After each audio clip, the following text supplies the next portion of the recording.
دوستو اس حوض کے وسط میں منقش پتھروں کا گنبد ہے۔ یہ گنبد 2 منزلہ تھا۔ جب تالاب میں زیادہ پانی ہوتا تو لوگ کشتیوں میں بیٹھ کر اس گنبد تک جاتے۔ اس کے اندر ایک مسجد بھی تھی اور عبادت گزار اپنا بیشتر وقت وہاں بسر کرتے۔ بعد ازاں یہ ٹوٹ پھوٹ کا شکار اور مٹی سے اٹ گیا۔ تاریخی روایات کے مطابق 1311 عیسوی میں سلطان علاء الدین نے اسے صاف کرایا اور نیچے سے خاری چبوترا بنا کر اس پر خوبصورت برجی تعمیر کرائی۔ سلطان فیروز شاہ نے بھی اپنی دور حکومت میں حوض شمسی کی مرمت کرائی اور پانی کی آمد کے رستے صاف کرائے تھے، لیکن اب یہ حوض شمسی نہایت ابتر حالت میں ہے۔ دوستو حضرت محبوب الہی خواجہ نظام الدین اولیاء فرماتے ہیں کہ سلطان التمش سے اس کی موت کے بعد خواب میں پوچھا گیا کہ وہاں کیا سلوک اور حال رہا۔ التمش نے جواب دیا کہ اللہ تبارک و تعالی نے محض حوض شمسی کی تعمیر کے صلے میں اسے بخش دیا اور رحمت کا نزول فرمایا۔ دوستو حضرت بختیار کاکی رحمت اللہ علیہ کی زندگی کرامات سے بھری پڑی ہے۔ روایات بتاتی ہیں کہ سلطان شمس الدین التمش نے آپ کی یاد میں قطب مینار تعمیر کروایا تھا۔ آپ رحمت اللہ علیہ اپنے وطن کو چھوڑ کر ہندوستان تشریف لائے اور خواجہ غریب نواز کی خدمت اور صحبت کو اپنے لیے باعث برکت سمجھا۔ اس صحبت اور خدمت کا آپ کو یہ صلہ ملا کہ آپ کو خواجہ غریب نواز کے خلیفہ ہونے کا فخر حاصل ہوا اور خواجہ غریب نواز نے دہلی کی ولایت آپ کے سپرد فرمائی۔ یاد رہے کہ حضرت قطب الدین بختیار کاکی رحمت اللہ علیہ سادات حسینی سے ہیں۔ آپ سیدنا حضرت امام حسین کے اولاد امجاد میں سے ہیں۔ 583 ہجری میں حضرت قطب نے خواجہ غریب نواز کے ساتھ مکہ معظمہ پہنچے اور زیارت کعبہ سے مشرف ہوئے۔ 585 ہجری میں مدینہ منورہ سے خواجہ غریب نواز مائے حضرت قطب صاحب بغداد شریف پہنچے اور بغداد پہنچ کر آپ نے وہاں کچھ دن آرام کیا۔ پھر 586 ہجری میں بغداد روانہ ہوئے۔ حضرت بختیار کاکی رحمت اللہ علیہ اپنے پیر و مرشد غریب نواز کے ہمراہ تھے۔ بغداد سے روانہ ہو کر ہرات پہنچے، پھر وہاں سے لاہور ہوتے ہوئے دہلی پہنچے اور یہاں سے اجمیر گئے۔ کچھ دن اجمیر میں قیام کرنے کے بعد خواجہ غریب نواز غزنین تشریف لے گئے۔ آپ کے مریدین و معتدقین سبھی آپ کے ہمراہ ہو لیے۔ حضرت خواجہ بختیار کاکی رحمت اللہ علیہ کو اپنی والدہ سے رخصت ہوئے کافی عرصہ ہو گیا تھا۔ آپ اوش تشریف لے گئے۔ جب خواجہ غریب نواز واپس اجمیر تشریف لے آئے تو حضرت قطب الدین بھی ہندوستان روانہ ہوئے اور 590 عیسوی میں ملتان میں رونق افروز ہوئے۔ یہیں بابا گنج شکر نے آپ سے ملاقات کی اور آپ کے دست پر بیعت کی۔ اس وقت بابا گنج کی عمر صرف 15 سال بتائی جاتی ہے۔ دوستو روایات کے مطابق آپ رحمت اللہ علیہ روزانہ ایک قرآن پاک ختم کرتے تھے، لوگوں سے چھپ کر عبادت کرتے تھے، روزانہ 300 رکعت نفل پڑھتے تھے، گوشہ نشینی پسند فرماتے تھے، کم کھانا، کم بولنا اور کم سونا آپ کا شعار تھا۔ حضرت بختیار کاکی رحمت اللہ علیہ کو اپنے فقر و فاقے پر فخر تھا۔ آپ کے وابستگان کو اکثر فاقہ رہتا تھا، لیکن کسی پر یہ ظاہر نہ کرتے تھے کہ گھر میں فاقہ ہے۔ آپ رحمت اللہ علیہ کے بارے میں بتایا جاتا ہے کہ آپ نذرانہ قبول نہیں فرماتے تھے۔ ایک مرتبہ سلطان شمس الدین التمش نے کچھ روپے اور اشرفیاں آپ کی خدمت میں بھیجی، لیکن آپ نے اسے قبول نہیں کیا۔ آپ رحمت اللہ علیہ کو سماع کا بے حد شوق تھا۔ سماع میں آپ پر یہ کیفیت طاری ہوتی تو کئی روز بے خود رہتے۔ ایک دفعہ آپ محفل سماع میں مشغول تھے کہ جب کسی نے یہ شعر پڑھا، کشتگان خنجر تسلیم راہ، ہر زماں از غیب جان دیگر است، یعنی تیری راہ و رضا کے مقتولوں کو ہر زمانے میں ایک نئی زندگی ملتی ہے، تو آپ پر ایسا وجد طاری ہوا کہ آپ بے ہوش ہو گئے۔ دوستو یہ چند واقعات تھے جو آپ نے حضرت بختیار کاکی رحمت اللہ علیہ کی زندگی سے ملاحظہ فرمائے۔ آئیے اب آپ کو آپ رحمت اللہ علیہ کے خلفاء کے بارے میں بتاتے ہیں۔ حضرت قطب الدین بختیار کاکی رحمت اللہ علیہ کے بہت سارے خلفاء ہوئے، لیکن حضرت فرید الدین مسعود گنج شکر رحمت اللہ علیہ اور شیخ بدر الدین غزنوی رحمت اللہ علیہ نے سلسلے کی ترویج اشاعت میں کافی شہرت حاصل کی۔ بابا فرید الدین گنج شکر نے شروعات میں دہلی میں کافی جد و جہد کی، اس کے بعد آپ ہانسی گئے اور اس کے بعد اجودر میں مقیم ہو گئے، جس کی وجہ سے چشتیہ سلسلے کی کافی اشاعت ہوئی۔ آپ کا نام عام طور سے پورے ہندوستان میں اور خاص طور پر شمالی ہند میں کافی مشہور ہو گیا۔ لوگ دور دور سے آپ کے پاس ہدایات حاصل کرنے کو حاضر ہوتے۔ انہی میں شیخ نظام الدین اولیاء رحمۃ اللہ علیہ بھی شامل ہیں۔ بابا فرید رحمۃ اللہ علیہ نے مضبوط نظام اصطلاح و تربیت کے ذریعے مریدین کا ایک ایسا گروہ تیار کیا جس نے چشتیہ سلسلے کی خانقاہوں سے ملک کے گوشے گوشے کو آباد کر دیا۔ آپ کے خلفاء میں شیخ جمال الدین ہانسوی رحمۃ اللہ علیہ، شیخ بدر الدین اسحاق رحمۃ اللہ علیہ، شیخ نظام الدین اولیاء رحمۃ اللہ علیہ، شیخ علاء الدین صابر رحمۃ اللہ علیہ اور شیخ عارف رحمۃ اللہ علیہ جیسی شخصیتیں شامل ہیں۔ ان سب میں شیخ نظام الدین اولیاء رحمۃ اللہ علیہ اس بات میں سب سے الگ نظر آتے ہیں کہ ان کے ذریعے ہی چشتیہ سلسلے کو بہت زیادہ فروغ حاصل ہوا۔ دہلی میں ان کی خانقاہ پر نصف صدی سے زیادہ تر لوگوں کا ہجوم لگا رہتا تھا اور رشد و ہدایات کے دروازے سب پر کھلے رہتے تھے۔ ہزاروں لوگ وہاں لنگر کھاتے اور ہدایات حاصل کرتے تھے۔ آپ نے اپنے بہت سارے خلفاء کو پورے ہندوستان میں دور دور تک سلسلے کی اشاعت کی غرض سے بھیجا تھا۔ حضرت نظام الدین رحمۃ اللہ علیہ کے بعد حضرت شیخ نصیر الدین محمود چراغ دہلوی رحمۃ اللہ علیہ نے اس سلسلے کو وسعت اور استحکام بخشا۔ آپ نے دہلی کے نامساعد حالات میں بھی سلسلے کی خوب اشاعت کی۔ تراب نامی ایک قلندر نے آپ پر چھرے سے حملہ کر دیا۔ اس حادثے کے 3 سال بعد بمطابق 1356 میں آپ نے وصال فرمایا۔ شیخ سراج الدین نے بنگال کی زمین پر چشتیہ سلسلے کو آگے بڑھانے میں کافی محنت کی۔ آپ کے سب سے زیادہ مشہور خلیفہ شیخ علاء الحق بن اسد پنڈوی رحمۃ اللہ علیہ بنگالی تھے۔ انہوں نے پنڈوا میں ایک بڑی خانقاہ قائم کی اور سلسلے کی تعلیمات کو عام کرنے لگے۔ ان کے بعد حضرت نور قطب عالم پنڈوی رحمۃ اللہ علیہ اور میر سید اشرف جہانگیر سمنانی رحمۃ اللہ علیہ نے اس سلسلے کو بہت فروغ دیا۔ حضرت شیخ برہان الدین غریب رحمۃ اللہ علیہ نے سرزمین دکن میں سلسلے کی اشاعت اور اس کی تعلیم کو رواج دینے میں بہت محنت کی ہے۔ آپ رحمۃ اللہ علیہ اپنے مریدوں کی اصلاح اور تربیت پر کافی محنت کرتے تھے۔ ان کے مرید شیخ زین الدین رحمۃ اللہ علیہ نے بھی سلسلے کو کافی پھیلایا۔ اسی زمانے میں اسی سلسلے کے ایک مشہور بزرگ حضرت سید محمد حسینی بندہ نواز گیسو دراز رحمۃ اللہ علیہ دکن پہنچے۔ آپ کی ذات سے دکن میں چشتیہ سلسلے کو بہت فروغ حاصل ہوا ہے۔ گلبرگہ میں آپ نے ایک عظیم الشان خانقاہ قائم کی۔ آپ نے بہت سی کتابیں لکھی ہیں۔ آپ اعلیٰ درجے کے شارح تھے۔ آپ کے خلفاء میں شاہد اللہ رحمۃ اللہ، شیخ علاء الدین گولیاری رحمۃ اللہ علیہ، شیخ ابو الفتح قریشی رحمۃ اللہ علیہ، سید صدر الدین اودھی رحمۃ اللہ علیہ، شیخ فخر الدین بغدادی رحمۃ اللہ علیہ، شیخ محمد اکبر حسینی رحمۃ اللہ علیہ، سید یوسف حسینی رحمۃ اللہ علیہ، شیخ زادہ شہاب الدین رحمۃ اللہ علیہ اور قاضی محمد سلیمان رحمۃ اللہ علیہ خاص طور سے مشہور ہوئے۔ حضرت گیسو دراز رحمۃ اللہ علیہ کے خلفاء و مریدین اور ان کی تصنیف و تالیف دونوں نے زبردست کام کیا اور تصوف کے خیالات کو عوام و خاص سب تک پہنچا دیا۔ دوستو، روایات بتاتی ہیں کہ گجرات میں چشتیہ سلسلے کا کام حضرت قطب الدین بختیار کاکی رحمۃ اللہ علیہ اور حضرت نظام الدین اولیاء رحمۃ اللہ علیہ کے عہد سے کچھ نہ کچھ ہوتا رہا، لیکن باقاعدہ طور پر نشر و اشاعت کا مارکہ علامہ کمال الدین علیہ رحمہ اللہ، شیخ یعقوب رحمۃ اللہ، شیخ کبیر الدین ناگوری رحمۃ اللہ اور سید کمال الدین قزوینی رحمۃ اللہ علیہ نے انجام دیا۔ علامہ کمال الدین رحمۃ اللہ علیہ حضرت چراغ دہلوی رحمۃ اللہ علیہ کے خلیفہ اور بھانجے تھے۔ ان کی اولاد میں برابر بافیض اور باصلاحیت بزرگ پیدا ہوتے رہے، جن سے چشتیہ سلسلہ گجرات میں روبہ ترقی رہا۔ 200 روایات کے مطابق صوبہ بہار میں حضرت آدم صوفی رحمۃ اللہ علیہ، حضرت فرید الدین طویلہ بخش رحمۃ اللہ علیہ، خلیفہ نور قطب عالم رحمۃ اللہ علیہ اور جمال الحق بندگی رحمۃ اللہ علیہ کے ذریعے چشتیہ سلسلے نے وسعت پائی۔ حضرت مخدوم الملک شیخ سیف الدین بہاری رحمۃ اللہ علیہ کے زمانے میں ہی بلکہ ان سے قبل سے ہی سلسلہ چشتیہ بہار کے مختلف حصوں میں پہنچ چکا تھا۔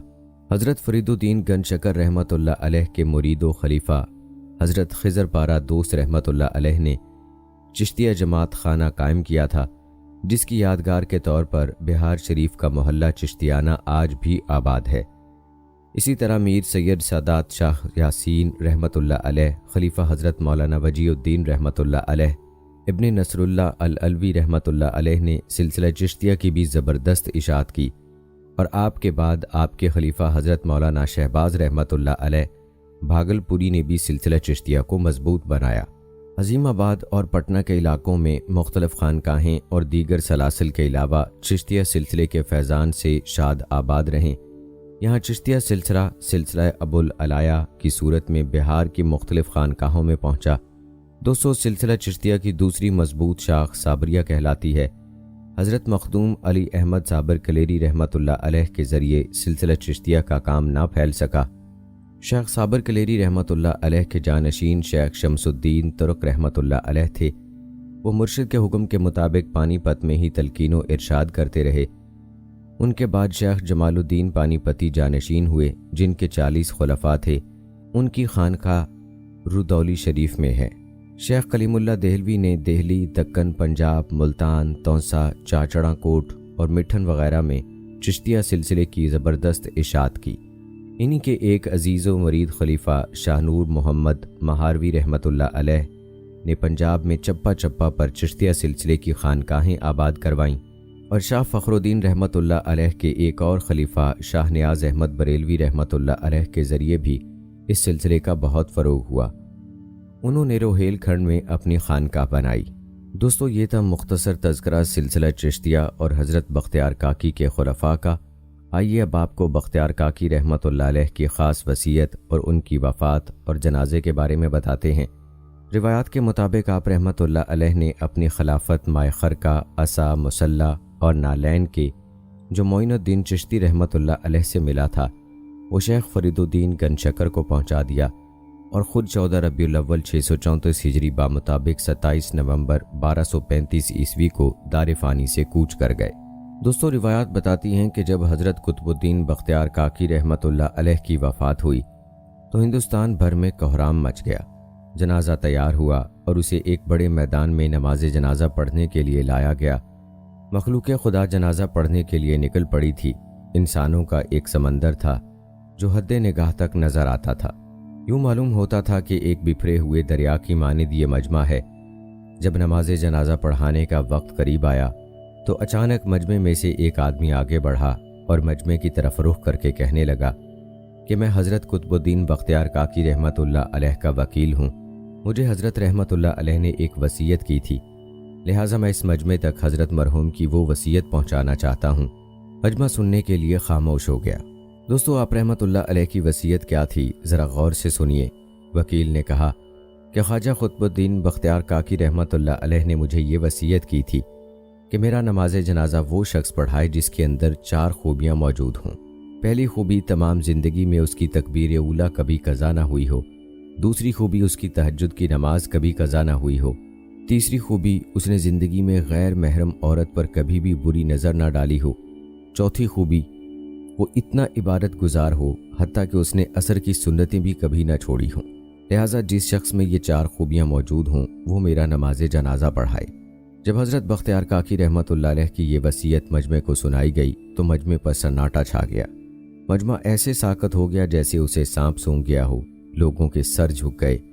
کون ہے جو قدم آگے بڑھائے؟ کافی وقت گزر گیا۔ وصیت کا اعلان بار بار کیا جاتا رہا، لیکن کوئی بھی شخص نماز جنازہ پڑھانے کے لیے تیار نہ ہوا۔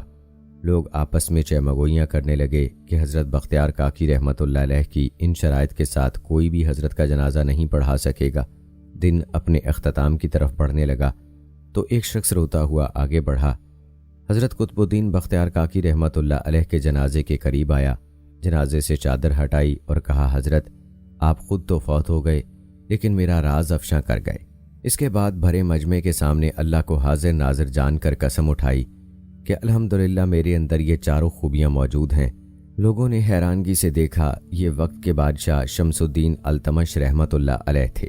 دوستو، سوچنے کا مقام ہے کہ اگر بادشاہی کرنے والے دینی زندگی گزار سکتے ہیں تو پھر کیا ہم دکان کرنے والے یا فیکٹری چلانے والے یا دفتر میں جانے والے یا کھیتی باڑی کرنے والے ایسی زندگی کیوں نہیں گزار سکتے؟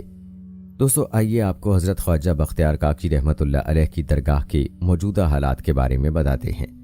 آپ کو بتاتے چلیں کہ اس وقت درگاہ حضرت خواجہ قطب الدین بختیار کاکی پر سجادگان سید سیف الرحمن قطبی نیازی، سید مہدی حسین قطبی نیازی خدمات انجام دے رہے ہیں۔ قبل ازیں سجادہ نشین دیوان سید بدر شمدانی قطبی نیازی مرحوم اور ان کے بھائی ڈاکٹر حبیب الرحمان مرحوم خدمات انجام دیتے رہے ہیں اور ان کی نگارشات نوائے وقت گروپ میں باہم اہتمام شائع ہوتی رہی ہیں۔ ان کا خانوادہ حضرت قطب صاحب کی حیات مبارکہ سے ہی خدمات پر معمور ہے۔ محترم دیوان بدر شمدانی مرحوم ہمیشہ ہی بہت شفقت فرماتے رہے۔ وہ دہلی مرحوم کی مٹتی تہذیب کی آخری نشانیوں میں سے ایک تھے۔ وہی نستعلیق لہجہ، شرافت، نجابت، شائستگی، دھیما پن اور نام و نمود اور شہرت سے دوری، اب تو یہ سب ڈھونڈنے سے بھی نہیں ملتا۔ دوستو، درگاہ قطب الدین بختیار کاکی کی 4 داخلی دروازے ہیں۔ مغربی رویا، پہلے دروازے، شرقی دروازے اور شمالی دروازے نزد مجلس خانہ پر فارسی میں خط ثلث اور دیگر خطوط میں توصیف و تعمیر اور نام کندہ ہیں۔ درگاہ شریف کے احاطے کے دروازے کی سنگ مرمر کی جالی در و دیوار مولانا فخر الدین کے مزار سے ملحق ہے۔ حضرت قطب الدین بختیار کاکی کے مزار کے سرحانے چینی کے کام کی دیوار پر کلمہ طیبہ تحریر ہے اور تاریخ وفات 14 ربیع الاول 633 ہجری بامطابق 1335 بروز سوموار تحریر ہے۔ قطب صاحب کے مزار کے 35 سنگ مرمر کے کٹہرے میں حضرت مولانا قاضی حمید الدین ناگوری کا مزار مبارک ہے۔ بختیار کاکی کے مزار کے قریب حاجی حرمین کا مزار بھی ہے۔ دوستو، آپ نے حضرت بختیار کاکی کے زندگی کے حالات و واقعات کا ایمان افروز تذکرہ ملاحظہ فرمایا۔ اب آپ کو حضرت سلطان شمس الدین التمش کے حالات و مجاہدانہ کردار کے بارے میں بتاتے ہیں، جنہوں نے حضرت بختیار کاکی رحمۃ اللہ علیہ کی نماز جنازہ پڑھوائی۔ ناظرین، متحدہ ہندوستان نے کثیر سلاطین اور فرمانروا دیکھے جو تخت اقتدار کے وارث بنے اور گزرتے وقت کے ساتھ تاریخ کا حصہ بنتے گئے۔ کچھ اقتدار کی ہوس کا نشان ہوئے اور کچھ عدل و انصاف اور سیاسی و دینی بصیرت کی وجہ سے انمٹ نقوش چھوڑ گئے۔ البتہ 1206 سے 1290 تک ہندوستان میں ایک ایسی حکومت بھی اقتدار میں آئی جو غلاموں کی تھی، جسے خاندانی غلامان کہا جاتا ہے، جس کی بنیاد شہاب الدین غوری کے ایک غلام قطب الدین ایبک نے رکھی۔ خاندانی غلاماں کے دوسرے حکمران سلطان شمس الدین التمش نے خلافت راشدہ کی یاد تازہ کر دی۔ ناظرین، ہم بات کر رہے تھے خاندان غلامہ کے اس عظیم سرخیل حضرت سلطان شمس الدین التمش کی۔ ناظرین، آپ کو بتاتے چلیں کہ شمس الدین التمش ترکستان سے تعلق رکھتے تھے۔ تاریخ فرشتہ کے مطابق آپ کے بھائیوں نے باپ کی آپ کے ساتھ غیر معمولی محبت کے سبب حسد و رقابت میں آپ کو ایک سوداگر کے ہاتھ فروخت کر دیا، جس طرح کہ سیدنا حضرت یوسف علیہ السلام کو ان کے بھائیوں نے فروخت کیا تھا۔ کہتے ہیں ترکستان سے ہوتے ہوئے آپ پہلے غزنی پھر دہلی میں فروخت کیے گئے، جہاں قطب الدین ایبک نے 1 لاکھ روپے کے عوض آپ کو ایک تاجر سے خرید لیا، اور آپ اپنی فہم و فراست اور مجاہدانہ کردار کی بدولت نہ صرف فوج کے جرنیل مقرر ہوئے، بلکہ آپ کی ہونہاری اور تابعداری کی بدولت قطب الدین ایبک نے آپ کو اپنا داماد بھی بنا لیا۔ قطب الدین ایبک کے بعد ان کا نااہل بیٹا آرام شاہ تخت نشین ہوا تو سلطنت کے ٹکڑے ہونے لگے۔ تب شمس الدین التمش نے 1211 میں حکومت کی باغ ڈور اپنے ہاتھ لے لی۔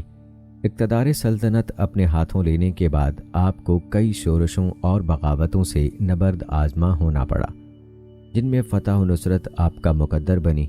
تاج الدین یلدوز حاکم غزنی کو شکست دی اور پنجاب اور سندھ تک اپنی سلطنت کو وسعت دی، اور ناصر الدین کباچا کو بھاگنے پر مجبور کر دیا۔ 622 ہجری میں لکھنؤ اور بہار اور بنگال کو اپنی سلطنت میں شامل کیا۔ سندھ کے وہ علاقے اور قلعے جن کو فتح کرنا ناممکن تھا، آپ نے ان کو فتح کیا۔ مختصراً یہ کہ راجپوت ریاستیں، خلیجی امرائی، ترک امرائی، دہلی امرائی، فتنہ منگول اور تاتاریوں کی یلغار، ان سب کا سد باب کیا۔ آپ نے ہندوستان میں اسلامی حکومت کو استحکام و پائیداری بخشی۔ آپ نے نہ صرف اپنے پیشرو کی سلطنت کو محفوظ رکھا، بلکہ اس میں نئے علاقے داخل کر کے اپنی سلطنت کو وسعت دی۔ طبقات ناصری کے مطابق آپ اتنے خدا ترس، سخی اور صاحب تقویٰ تھے کہ آپ کی رعایا آپ کو ولی اللہ سمجھتی تھی۔ رات کا زیادہ تر حصہ عبادت میں اور دن میں خیرات و صدقات کرنا آپ کا معمول تھا۔ ناظرین، ابن بطوطہ نے بیان کیا ہے کہ آپ عادل اور صالح تھے، مظلوموں کی داد رسی پر مستعد رہتے تھے۔ چنانچہ آپ نے حکم دے رکھا تھا کہ جس کی داد رسی نہ ہو رہی ہو وہ رنگین کپڑے پہن کر رکھے تاکہ اس کی پہچان ہو سکے، انصاف کی یقینی اور بروقت فراہمی کے لیے آپ نے اپنے محل کے باہر 2 سنگے مرمر کے شیروں کے گلے میں موٹی زنجیریں ڈال کر گھنٹیاں لٹکا رکھی تھیں۔ گھنٹیوں کی آواز سن کر خود باہر آتے اور سائل کی فوری داد رسی کرتے۔ سب سے پہلے زنجیر عدل کا رواج بھی آپ ہی نے شروع کیا۔ سلطان شمس الدین التمش کے دور کو خلافت راشدہ ثانیہ اس لیے بھی کہا جاتا ہے کہ بھیس بدل کر رعایا کی خبرگیری کرنا، خود کو ظاہر کیے بغیر ضرورت مندوں کی ضرورت پوری کرنا اور راتوں کو جاگنا اور عبادت کرنا آپ کے معمولات تھے۔ آپ اپنے خادموں کو تکلیف نہ دیتے بلکہ اپنے کام خود سر انجام دیتے، ہمیشہ باوضو رہتے، نیند کم کرتے، رات کو محل میں آہوزاری کرتے، تہجد اور 5 وقت باجماعت نماز سے کبھی غفلت نہ برتتے۔ آپ عابد و زاہد اور صوفی منش، صحیح الاعتقاد اور راسخ العقیدہ مسلمان تھے۔ آپ کے انہی اوصاف کی وجہ سے تاریخ فرشتہ میں عباسی خلیفہ مستنصر کی جانب سے آپ کو سلطان الہند اور ناصر امیر المومنین کے القابات سے نوازا گیا۔ ناظرین، عہد سلاطین کتاب کے مطابق خلافت راشدہ کے بعد غالباً مشکل سے ہی کوئی ایسا حکمران تاریخ کے اوراق میں محفوظ ہے جو شمس الدین التمش کی طرح بیک وقت کئی اوصاف کا مالک ہو۔ آپ نے کئی مساجد بنوائیں، مدرسے تعمیر کیے اور علماء و فضلاء کی قدر کی اور بڑی بڑی تنخواہیں دیں۔ سلطان الہند غریب نواز حضرت خواجہ معین الدین چشتی اجمیری رحمہ اللہ کی کشف الاسرار، گنج اسرار اور انیس الارواح جیسی تصوف و طریقت پر مشہور کتابیں آپ کے عہد میں ہی تالیف کی گئیں۔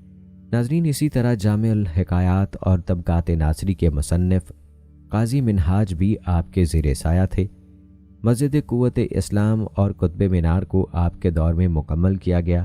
آپ خود عمدہ خوش نویس اور خطاط تھے۔ مسجد قوت اسلام اور قطب مینار پر کی گئی خطاطی دیکھ کر عقل دنگ رہ جاتی ہے۔ لاہور میں قطب الدین ایبک کا مقبرہ بھی آپ نے تعمیر کروایا۔ آپ مدبر سیاستدان ہونے کے ساتھ صوفی اور صاحب معرفت و طریقت بھی تھے۔ آپ درویشوں اور صوفیہ سے ادب و احترام سے پیش آتے اور ان کے سامنے دوزانوں بیٹھتے۔ ان باکمال درویشوں کی صحبت نے آپ کو بھی درویش کامل بنا دیا تھا۔ ناظرین، روایات بتاتی ہیں کہ حضرت فرید الدین مسعود رحمہ اللہ حکمرانوں کی قربت اور ان سے تعلقات کو سخت ناپسند کرتے تھے۔